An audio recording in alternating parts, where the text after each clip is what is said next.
How's it going, everyone, and welcome back to the channel. So right in front of me we have two 2023 Honda Accords.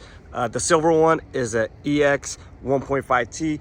The gray one is a 2.0 EXL hybrid. So I'm just going to go over some of the things that Honda changed, some of the things I like, some of the things I don't like. So with that being said, we're going to get right into it. We'll start with the 1.5T, and my biggest issue here is going to be the engine itself, along with something they decided not to do. And these cars, at least the previous generations, so 2016 and up 1.5Ts, first introduced in the Civic, then later on the CR-V and the Accord, they have a big problem with blowing head gaskets, in particular the Accord, just because my theory is they have a bigger turbo output from factory. So I don't suspect that anything is going to change as far as that, and that trend will continue. I'm hoping that I'm wrong, but I highly doubt it. They use very similar engines and same head bolts, same head gaskets. So there's no reason that any of that should be different. And I will have a full video on my thoughts and some things you could do to try and prevent that or minimize your head gasket from blowing. And once again, I'll have that in a couple of weeks. So make sure you subscribe and stay tuned for that. So obviously, if the car's on a warranty, that's going to be covered. If you're buying this car used later on down the road, by then I'll have an update on that. But if it's used out of warranty, that's going to be an expense coming out of pocket for you. So moving on, number two issue I have is these wires here are exposed, and this is a huge issue with rodent damage, in specific with colder climate states. So I'm here in Jersey, and we see this trend a lot in the winter, and these wires right over here get chewed by rodents. All they had to do was apply a engine cover like they did with the 2.0 here. It's very easy to do.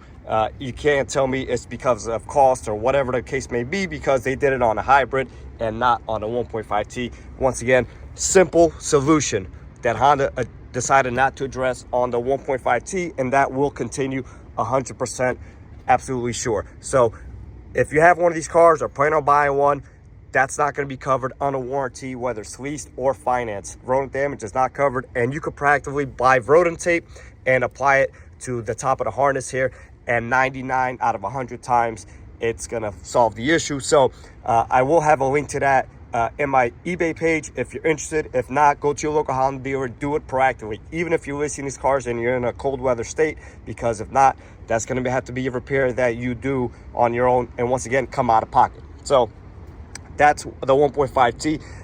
Another issue we had with the previous generation, 10th generation Accord, was there was a lot less space. So what does that mean? When there's a front end collision, this turbo actuator connector will get broken very easily, as it was only an inch or so apart from the radiator support over here. So allowing it to have more space is beneficial to that.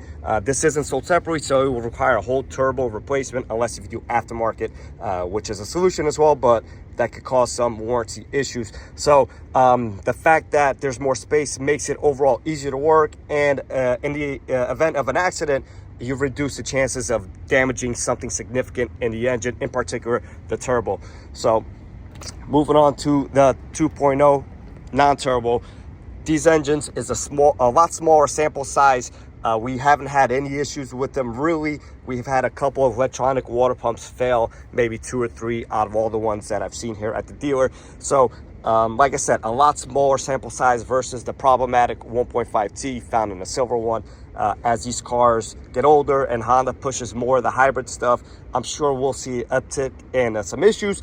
When those issues arise, I will present them, and I will make videos on them, on both power plants. And once again, I hope I'm wrong about the 1.5T, but there's no reason to suggest that there's going to be any differences. So I think this will be a much more reliable engine, just in particular because it's not turbo, so a lot less strain on the engine. But once again, only time will tell. So moving on, this is going to be both cars. The old radar for the 2010s to 2022 10th generation Accords was right in a lower grille over here. Honda has relocated that to behind the glass emblem. Sometimes those emblems crack from chips of rocks and stuff like that. But number one issue we had was them getting hit by a bigger debris and knocking them off. Once they're off, they got to get re-aimed. Again, not covered by warranty. So that's something that Honda decided to move for whatever reason, but kudos to them. They did address it. They moved it up, and should be a lot less damage as far as that. Another issue we had with them was the fact that there was a lot of theft, so they popped out really easily, like I said, just with something debris hitting it. So people would come, pull them out, cut the harness, and walk away with them. At that point, you'd be responsible for the radar and the harness, whether you go through insurance or pay out of pocket. Usually there's a deductible minimum. So by Honda moving it up, I'm sure it was a design feature of some sort, it does minimize that. So that is something good and something positive. And again, the engine bay space, something positive as well. I don't want this video to be straight negative, but I want you guys, as a purchaser, as a leaser, as a used car buyer, to be aware of some of the potential costs that you can have down the road with these cars. So moving on, rotors, typical, very Honda-like. Undersized, they warp very easily. Honda could easily address this by redirecting some air to cool the rotors, or drilling some holes on the hats or something of that sort, or just simply upsizing them. I get why they do it, because they don't do it because, you know, adds weight to the car, and etc., stuff like that. But we do see some issues with these cars, and the rotors warping. If it's covered under warranty, then great. Once it's out of warranty, then that's something that you're gonna have to pay out of pocket and address on your own. Not a huge deal breaker, but again, something that you're most likely going to encounter as you know, take life of the ownership of the car, and the car ages, something that you're gonna have to deal with. So we're gonna go ahead and move inside the car. Again, this is an EX 1.5T. Very nice in here. I'm not going to go over cup holders and USB ports and stuff like that. There's a million videos on that stuff already. I'm just focused on the stuff that will most likely affect you as an owner and cost you some money down the line. So everything here seems pretty sturdy. I do like the design of the vents, and I'm happy with them. I feel like these knobs will probably break over time, and if you break it, most likely will not be covered under warranty. So that's something simple, but something that you just have to be mindful of. And you know, people are going to hang stuff off these vents and damage them and crack them. So just something you want to be mindful of. A bigger issue that I have is this design with all these switches here. I don't understand why Honda needs to put these switches here. I know they're convenient here, but people are going to put drinks here. Obviously, there's cup holders right here. And I know I was going to talk about cup holders, but this is an issue because people will put drinks here, soda, coffee, juice, whatever the case may be, water, and it's going to spill. It's going to spill on top of these switches. And these switches, once they have liquid damage, will cause a whole bunch of lights on the dashboard, cause the switches to stick and not function properly. Maybe the car will get stuck with the e-brake up. So that's something you have to be mindful of. And once again, liquid damage will not be covered by warranty. And Honda could have easily just moved these switches right over here and put them right over here, just like in many other cars that they have, including my TLX, which has a whole assortment of buttons over here, including the parking brake switch, and very easy fix. And again, they decided to put this here, and they could have really just done something else with this area.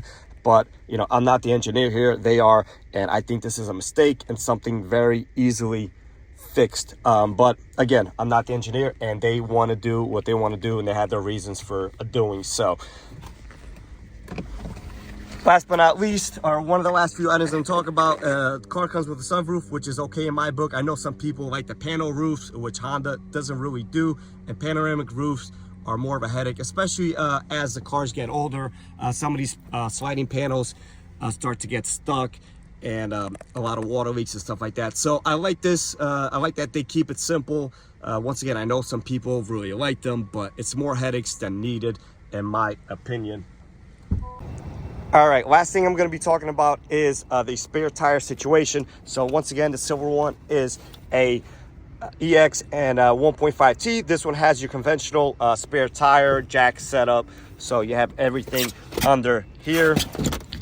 If you do purchase a hybrid, then you're not going to have that. You're going to have a compressor with some slime in it to really fix smaller holes, punctures in your tires. So that's something you want to be aware about. If you're purchasing one of these cars and you catch a flat and you go look for the spare tire and it's not there, then obviously that's an issue. So something you want to consider and kind of have a backup plan if needed. So again, 1.5T has a spare, the hybrid does not. So not a big deal, but that is two differences. I don't know if many people are covering it or not. So with that being said, guys, I'm gonna wrap this video up. I hope this video really helps somebody out there and making a smart decision, and just, you know, what you're headed into going into a purchase of these cars or a lease, or, you know, as these cars get older, once again, really some of the issues that might show up as the cars get older. As issues do come up, I will make updated videos on common issues, not one out of the blue issues, but common issues and trends that I see happening. I will be making videos on those. So make sure you guys do subscribe to the channels.